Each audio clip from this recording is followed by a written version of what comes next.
We begin tonight with a breaking news update out of Russellville. Police are still investigating an overnight officer-involved shooting that left one man dead. 36-year-old Joshua Cartwright was shot and killed by police outside an apartment in the early morning hours. Good evening. Thanks for joining us.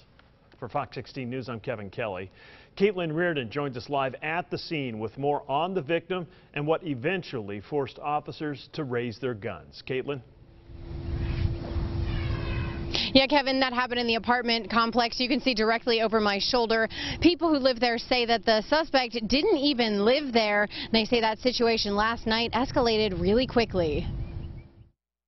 Kept on hearing shooting and stuff. After hours trapped inside their homes hiding in fear, people at this Russellville apartment relive what happened when a bail bondsman showed up for someone who was there. He'd already made threats saying that he'd shoot anybody that attempts to arrest him. Johnny Smith, his wife, and their 4-month-old baby live upstairs and one apartment away from the suspect. It was getting out of control pretty quick. Police and ASP SWAT surrounded the complex. People who live there were stuck for several hours into the standoff while Smith says the gunman continued to fire shots. There was gunshots everywhere.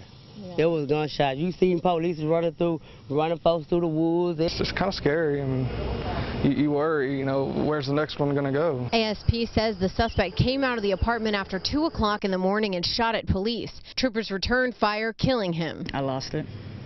It was like too much to actually take in. Smith says his car was hit by bullets during the fray. I come home and see all the debris and then find a bullet hole in my door, scratches, dents, debris all over. It could have been prevented a million different ways.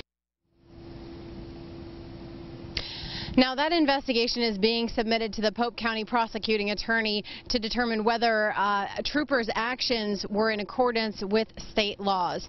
Reporting live in Russellville tonight, Caitlin Reardon, Fox 16 News. Caitlin, it's pretty amazing that no one else was hurt considering how many shots were fired. Let's talk a little bit more about the suspect, Joshua Cartwright. Do we know what he was wanted for in the first place? And if he didn't live at that apartment complex, whose apartment was he in?